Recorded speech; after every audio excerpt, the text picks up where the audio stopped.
Hi there. Hope you're all doing well and welcome to my channel Explore with Nanda. So today let's see what to explore. So we're going to talk about how to pick up an apartment or a house or a land. Okay, that's going to be the focus of this particular video.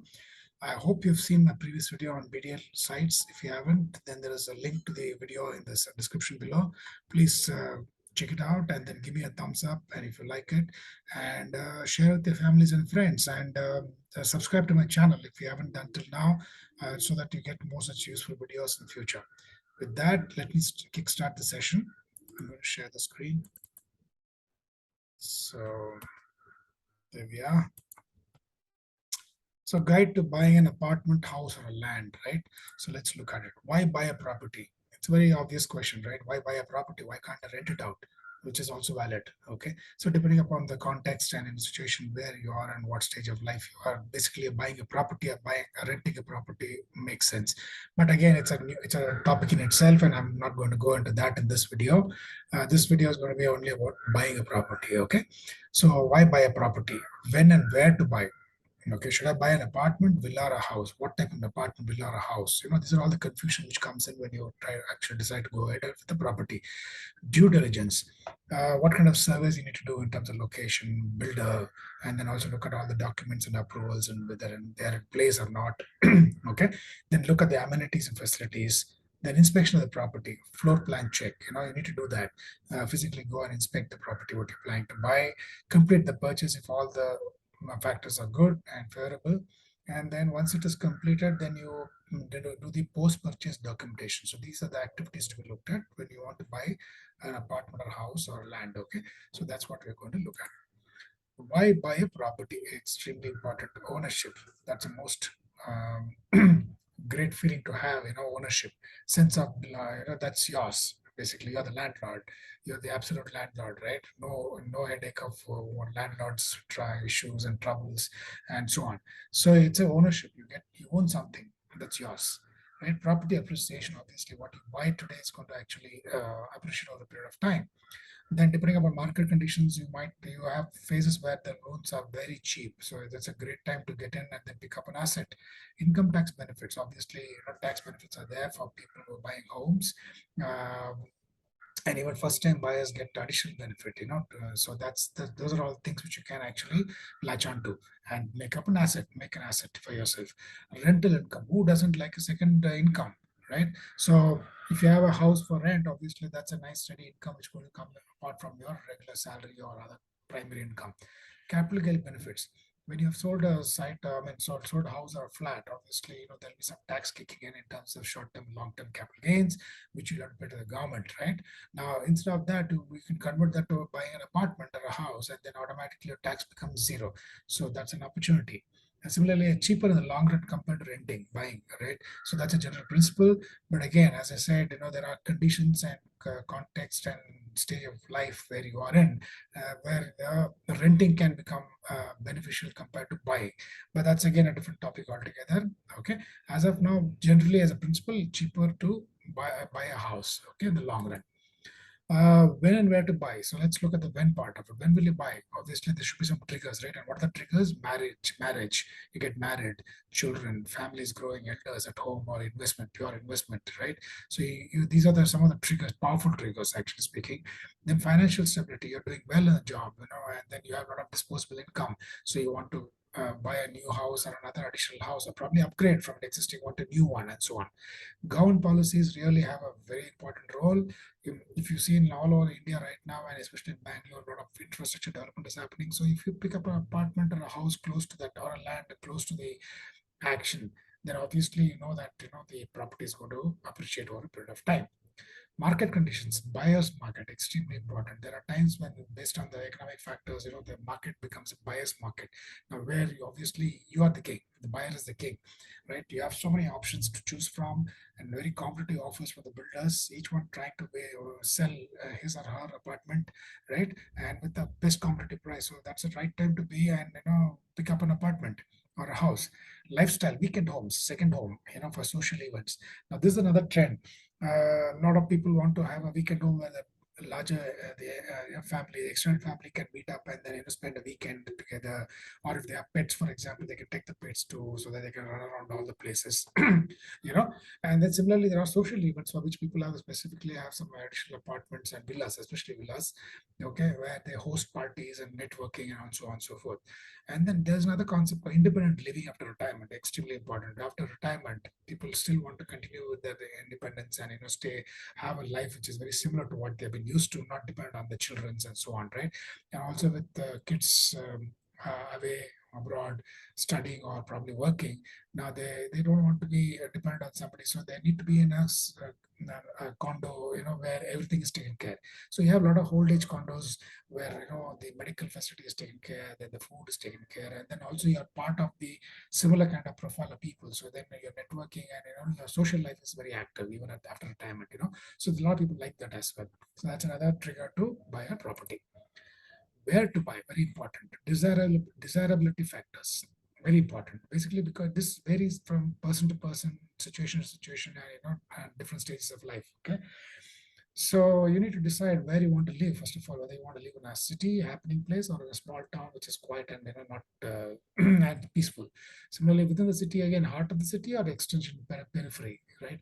Now, if you want to be a heart of the nightlife and all kinds of pubs and whatever, then maybe you would like to be part of the close to the city, whereas extension, traveling, etc., could be a risky factor. Distance to workplace, school, shopping, hospital, malls, etc. Now, this is an extremely important factor. Why? Because, for example, if you have a kid who's going to school, you would like to have your house somewhere close to the school, not, otherwise, this kid will be traveling for a couple of hours in the school bus. It's not a desirable thing, right? So you need to look at that. Similarly, if your spouse is working and then she needs to stay somewhere close, but so you need to have a house which is somewhere close to her office, so that a commute becomes, easier. Right, safe and secure. Obviously, we want to look at a neighborhood which is safe and secure, not ridden with criminals and all. Water availability, borewell, municipal, this is a very, very key factor, obviously, especially in Bangalore and other places where water scarcity is there. So you need to look at that. And appreciation growth potential, we already talked about. In the city, it's part of smart city. Now, this is important. You know that there are some 100 smart cities coming up, right? It's been listed. So, for example, if you're looking at Tumkur is a part of that smart city. So now what happens if you pick up something there? Obviously, you know that it's going to gain, right, over a period of time. Connectivity nearby towns and cities. This again for a few people who are not traveling very frequently to the hometowns and for business and other things. This particular factor becomes a very key factor. Good weather is a universal factor. Everyone likes good weather. So if good weather is there, it attracts people. And then there are some other things which you need to be very careful, which is not to be too close to commercial establishments, highways, major arterial roads. The reason is a noise factor. Then you have too much of people, and then people park vehicles in front of their your gates, and so similar kind of nuisance values will be there. So you need to be very careful about that. Second is highways, right? If you're close to highways, obviously the noise from the moving trucks and buses and whatnot will disturb you at night. Second is there could be infrastructure development, and that might actually put your building or a property under danger of acquisition, right? And so on. Not close to lake, obviously. This is National Green Tribunal, right? Recently came the news where 2016 when they announced saying that all apartments in Bangalore and in other places should be having 75 meters buffer area gone case. So the entire almost 90% of the flats in Bangalore should have been demolished. So there was a lot of noise around that, court cases and so on. Finally, Supreme Court said 30 meters is what is required. Probably new ones should adhere to the 75 meters. And not close. So basically be aware of the 75 and be away from that numbers as far as possible. Not close to or encroaching main sewage drains, Rajkalwe in Canada. Now, this is a very important thing. A lot of projects are in trouble, including some of the well-known builders in Bangalore itself, where some of the towers in the projects are not getting OC. Okay, under or near HT electrical lines. Now, this is like this huge pylons you can see here. Now, this is a health hazard. If you're having projects right underneath or close to it, obviously it's going to be a health hazard. Okay, so it's a better avoided. Then, should I buy an apartment, villa, or a house? Again, it's based on the requirement. There are multiple requirements. So, for example, if you have a requirement of 24/7 security, obviously apartment by villa scores there compared to a house, because in house you need to actually invest for all those security features. Okay, community living, obviously, again, apartment or villa is fine. Whereas in house, right now it says no, but then again, depending upon the area where you are, suppose if you are part of, let's say, Jayanagar or Sindranagar or similar kind of old areas, your community living is obviously active as an apartment or a villa. Okay, have small kids, yes, definitely apartment or villa is recommended. The reason is the kids mingle with other kids, obviously, that helps in their growth. Again, the same concept similar to community living. I mean, if the area is well matured, then obviously kids interact and then it helps there as well. That's why it's a yes or no. Social infrastructure very similar. Okay, maintenance of facility and cost. Obviously, in apartment villa, you have some cost to it, which is whereas in a house it is not there. But whatever the household has invested is responsible for that. Senior citizens, if you have, then yes, again, apartment villas recommended. Houses, yes and no, but it's actually no because there are a lot of issues with elders staying at home, criminal activities, some and they have been exposed to a lot of criminal situations. So it's better because kids are away abroad studying or working, and then they are put to a lot of danger. So it's better to be within a gated community. Privacy, obviously, where the house actually scores clearly in terms of privacy, or because in an apartment or a villa, maybe you have to share the space with the like-minded people. What type of apartment, villa, or a house? It depends on again on the requirement. Are you a single ready to mingle? Then you don't need a huge apartment or a villa. You need just a studio apartment, right? Or maybe a 1 BHK flat will do. Whereas in case if you have a small family, then obviously you look for some 1 or 2 BHK or 3 BHK configurations. Depending upon if you have too many guests coming in, then maybe you need to have another additional bedroom and so on, right? So there are some factors which decide in terms of what type of property you will pick up. Okay. Now, if you have some pets, or if you're the kind of person who likes a lot of greenery and the garden and whatnot, then obviously you need to go for villas and bungalows, where you can have those pets running around all over the place. Then you have bungalows, and relaxed space and privacy as well. So it depends on some of the requirements. You need to choose what you need to. You are the better judge. Uh, Check physically in and around the location for desirability factors, what we discussed in slide 5. Remember in slide 5 we discussed about this. So this we need to do in the due diligence. Okay, then check the reputation of the builder. Very important, obviously, right? So you need to check the builder, if he's a builder, is a new builder in the town, or if he's recognized by the bank. A lot of banks pre-approve some of the builders, so you know that okay, at least some part of it is already taken care. Look at past projects, very very important, so that you get a feel in terms of how the build quality is, and also meet the owners of this property if you can, because then you will get to know the actual ground level feedback from the horse's mouth, from the people directly, which is the best feedback you can have. And of course, word of mouth, in case if your friends or families have picked up something, then obviously again half the job is done, then the remaining half is only for you to do the due diligence, etc. Right? Then also look at the post-sale experience of the builder. If the guy just sells and scoots, then it's a problem. Instead of that, if the person is there to help you out with some of the issues after you move into the apartment, that's well and good. Yeah. So you need to look at some builders whose post-sale experience is also good. Financial position, obviously, there are a lot of builders whose projects have stopped midway because they are bankrupt and so on. So you need to check that. Again, you have sources where you can get this information from the portals, etc. Then land belonging to builder or joint ownership. This is something which, most of the land for apartments, etc., is a joint ownership because huge parcels of land, which is multiple owners and so on. Then there are cases where the builders have actually picked up the entire land and then they've constructed, which is the best way and it's the most desirable way. But at the same time, it's not such a major hassle as long as you know which part of the share your unit is going to be. For example, your apartment you're buying is for a builder share or is from the owner share. Each has got its pros and cons. Okay, so we'll not get into that part of it right now here. And what are the approvals you need to look for? Look for the whole lot of approvals to be looked at based on where your property is located. Okay, that's important. So suppose, let's say you're picking up a property somewhere near Yelahanka, close to the airport. Obviously, then apart from the RERA approved project, you need to have a BIAPA approval as well. The Bangalore International Airport Authority approval. Similarly, in case if you are on Mysore Road, and then it's better to get an approval from my Bangalore Mysore infrastructure corridor area. That approval. So you need to have that, because otherwise you might run into problem. Similarly, if you're close to in the city, for example, you might have to check on the metro rails, because every city is getting this facility of metro rails, right? So worth checking. if your property is not in the way. Otherwise, it might be calling for some partial or full demolition. Yeah, so that's something which is required. Then if you are looking at a property somewhere in the outskirts of the city, for example, like Nel Banglas and Anekals and so on, then you might have BMRD approval kicking in, okay, for rural Bangalore. And then HAL approval is for some cases where, if the project is close to HAL airport, obviously there is a approval which is required because of the airport restrictions in place. Then, of course, you have the normal ones like BESCOM and BWSSB approvals, which is required. RERA approval we talked about. It's a boon to the buyers literally, because this kind of restricts the builders from diverting the money from one project and then putting it in another multiple projects, which was the case earlier, and now it is controlled. And also there are if there is some issue, etc., you can always approach a RERA court and then get the issue resolved. Okay, so that's a good thing about the RERA.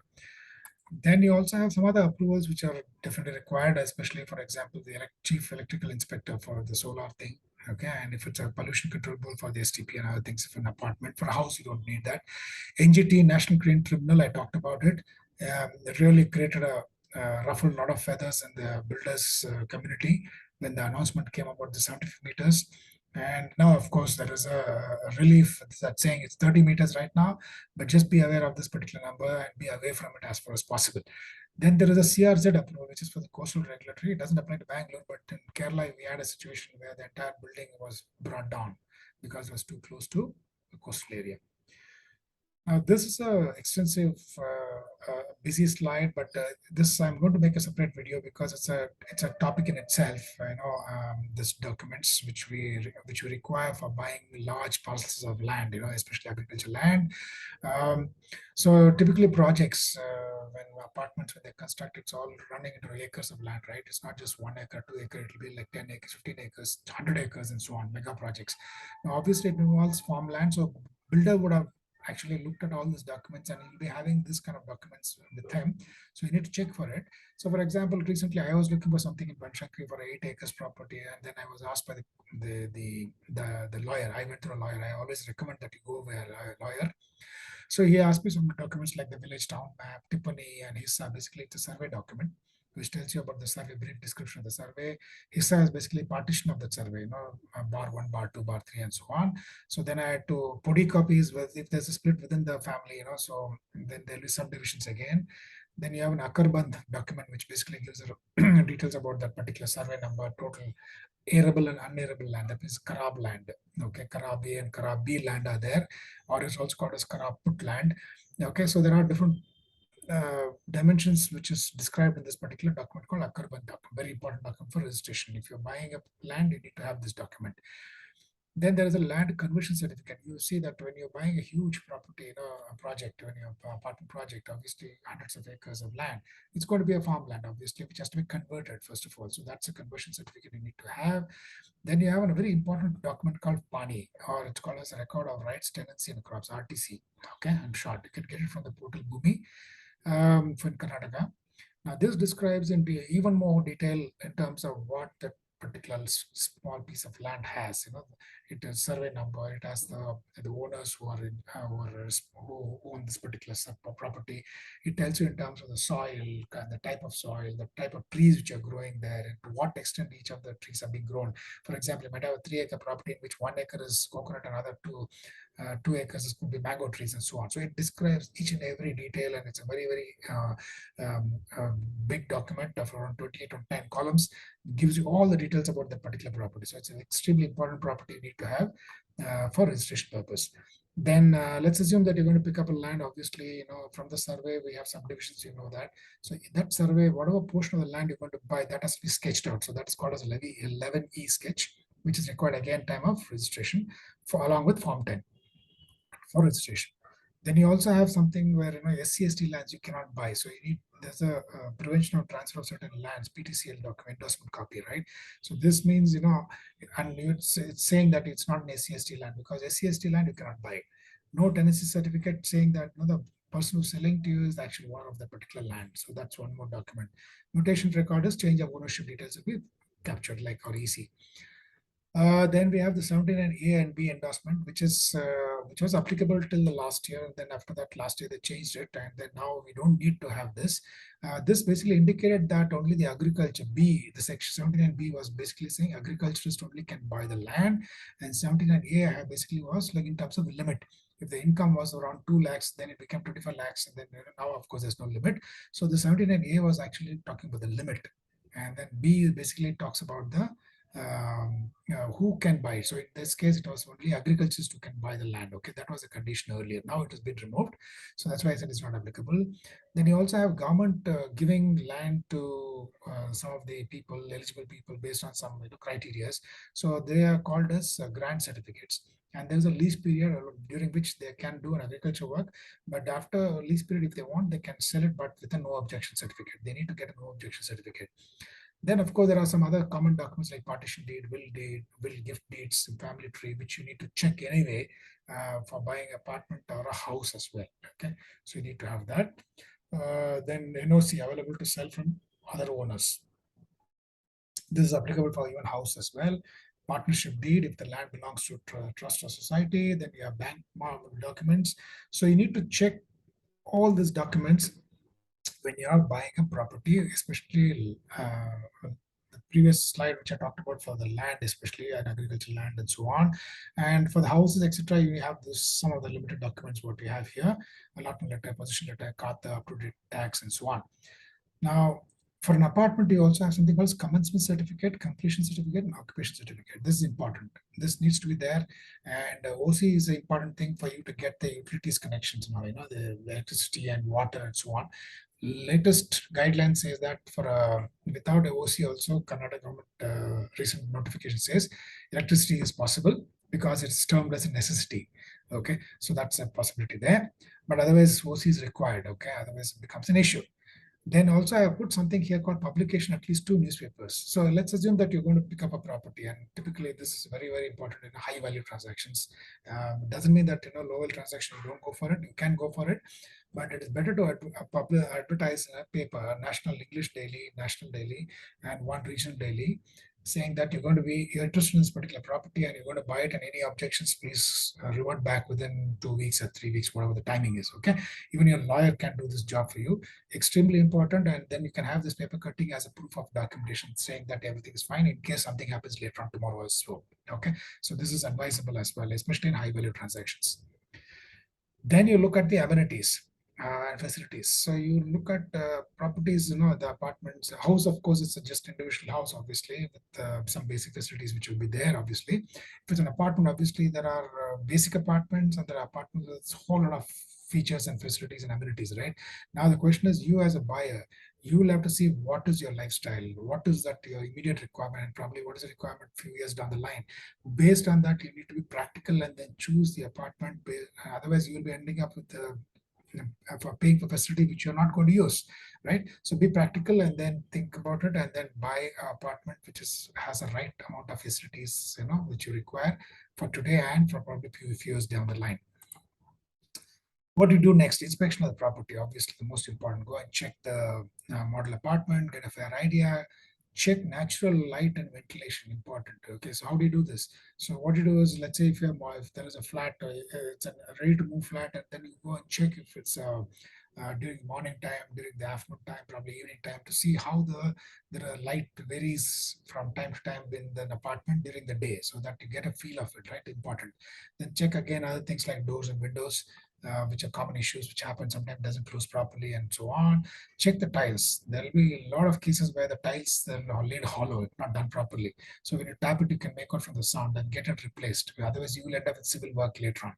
Check for adequate lighting and heating points. Extremely important. You can see there's a diagram here, the electrical diagram. Ask for it, and then you will get to know in terms of the lighting points which they've given, heating points which they've given. So you get a fair idea whether everything is there. What is required. Otherwise, you will end up spending money on the material and the labor later on, and probably after that you may not have the load also. So check for the load as well. Similarly, check for the sprinklers. The fire sprinklers for safety. Check all the bathrooms proper quality fittings. There were cases where some of the commodes and the bathroom fittings had cracks, so you need to get it replaced if it is. Check the bathroom floor tiles and sloping. Obviously, you just pour some bottle of water and see how the water is draining out. Yeah, so this is another test you can do. Check floor plan versus physical layout by measuring the dimension. Basically, the brochure what has been given, do you have the same thing? More is always better, but at least it should match. There are times where it is actually differed, so there are issues. So get it checked. Okay. Check for any seepages in the wall ceilings. Okay, this is for the new apartment. What happens if it's a resale apartment? Right now, if you're buying a resale apartment, obviously there are certain things which are visible clearly. You can see it here. It's all damages which you can make out, but there are a lot of hidden things as well. So which you will not be able to figure out as a layman. So what you do is there are a lot of professional consultants in the market. You engage them. It comes with the fee, obviously, but it's worth every penny, right? So what you do is they are professionals. They know exactly what to look for, which the naked eye can't see. They will look at and then give you a proper report with all this parameters covered, okay, and with pictures. So now you can actually go and confront the builder or the seller and then ask them to get this fixed, or probably basically, and then before you go ahead and buy that particular property. Very useful step to do if you're buying second sale. That means even it can be apartment, it can be house. Okay, recommended always. Then once everything is done, then you go and initiate and complete the purchase. That's the last step, right? So you give an advance to the builder, and then get an allotment letter of the flat, then get into the sale agreement. And if it's an under construction property, you get a construction agreement done, right? And if it's a bank loan, you do your bank processing, what is required, and then regularly inspect the flat that you booked if it's under construction, to ensure it is progressing on time. Very important, right? There are many times you paid, but the things are not progressing the way it's supposed to, and then unless you will be having a lot of tension. Then flat is ready for possession. Inspect again thoroughly, check all the issues, defects, get it fixed before you actually take the possession letter. Okay, and then complete the registration. So that's for the new flat. What about the old flat? Old flat are very similar steps, but there's another important step. Get a no due certificate from the association, right? To ensure that all the node maintenance and damage dues are there. Okay, that if it is there, the seller has to clear it up and then get an NOC from the association. So that's important. Initiate and complete the purchase. If it's a house means you need to very similar steps, but again, you pay some small amount and get the documents verified, and then get into sale agreement or a direct registration in case if the seller wants to, and you're also okay with that. Okay, so that's from the house perspective. So very similar steps. Then what you do as a post-purchase documentation. Apply for EC, income certificate, to ensure that your name appears in the document. Okay, as a owner, apply for certified copy. Very important. Okay, for the sale deed. That is if you're buying by a bank loan. If you're not buying by a bank loan, anyway, your sale deed is going to come to you. But if it is not, then it'll go to the bank, right? So there are time what you do, you can have a certified copy from the registration office. Okay, apply for Kata transfer and extract. You have to obtain the new Kata in your name. Okay, once that is done, the next step is to go for the property tax name change. Okay, so you need to apply in a form and then give the copy of Kata, and it's actually original copy of the Kata you give to the office, and then the name will get changed to in the portal, property tax, BPMP portal in Bangalore, for example, and then you can start paying your tax. Apply for name change the utility bills like BESCOM and BWSSB. Especially for apartment, BESCOM is fine, whereas for the houses, you need to act for both BWSSB as well. Now, how do you do it? At the time of sale, you get a NOC from the seller in a letter, and then that you have to submit along with your bills, etc., to get it changed, and the sale deed as well, so that the name gets changed in the house. And the same thing happens with your BESCOM as well. Okay, so apply for the name change or utility bill like BESCOM. So the builder will give you the NOC as such. So this just is basically the steps and for buying an apartment and or independent house or land. And as I said, I'm going to make a separate video on this documents, what I talked about, which is specifically for large parcels of land, agricultural land, and so on. And watch out for that. So this will be in a separate video again. Okay. So with this we come to an end of this video, and I hope you like this video, and it was pretty useful, for especially for everyone, and especially for people who are actually planning to buy a first apartment or a first house, and for the others as well who want to upgrade, etc. And if it is useful, please share with your friends and families, and then give me a like and subscribe to my channel. And thank you for your time. Um,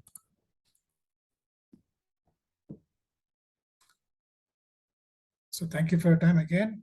Till the next video. See you all. Bye bye.